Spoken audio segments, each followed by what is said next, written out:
I wasn't expecting my weekend to take such a strange turn. I was just clearing out some overgrown brush on the far side of my property, something I'd put off for months, when I noticed something unusual. At first, it looked like a pile of scrap metal buried under years of leaves and vines. But as I got closer, my heart skipped a beat. It was a car. An entire car. Abandoned. Forgotten. Hidden. Who left it there? And why? I've owned this land for almost 5 years. It's quiet, peaceful, and surrounded by trees, just the way I like it. But I rarely explored the deeper parts of my property. The dense woods made it difficult.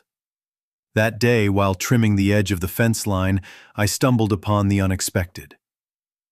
The car was tucked neatly between 2 trees as if nature itself had tried to erase it from sight. The vehicle was coated in dirt and wrapped in vines. Moss had crept across the windows, and leaves filled the gaps in the hood and trunk. It looked ancient, like something left behind and forgotten. As I cautiously approached and brushed away debris, I realized the doors were unlocked.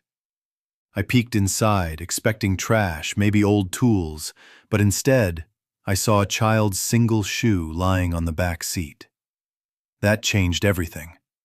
I immediately began documenting the scene with my phone. I didn't want to touch anything until I had photos and videos. The car had no plates, and the VIN number was scratched out. I searched the glove compartment carefully and found something strange. A Polaroid.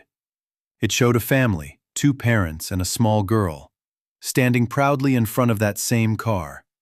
No writing, no dates, just that one haunting image. That night, I posted the photo online and joined a few local history groups.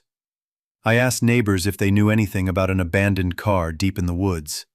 Most had no idea. But one elderly neighbor hinted that a family had lived down the road years ago, and something terrible happened.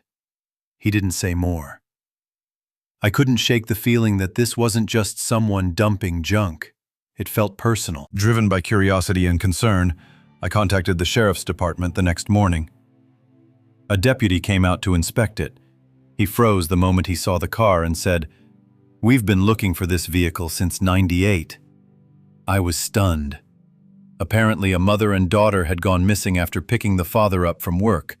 No trace of them, or their car, had ever been found, until now.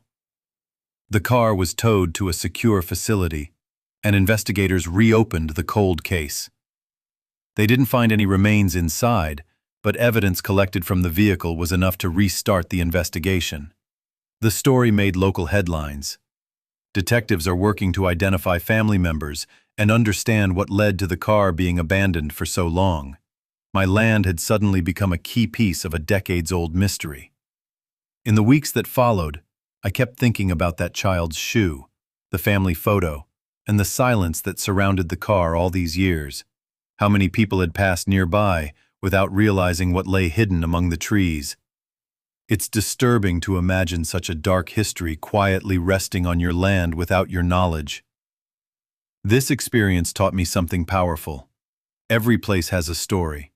Some are beautiful, others painful, but they all matter. That old car wasn't just rust and metal. It was a time capsule, a symbol of a family's disappearance, and a reminder that some things are never truly forgotten, only hidden, waiting to be found. If you've ever come across something strange or mysterious on your property, or anywhere, tell me in the comments. I'd love to hear your story.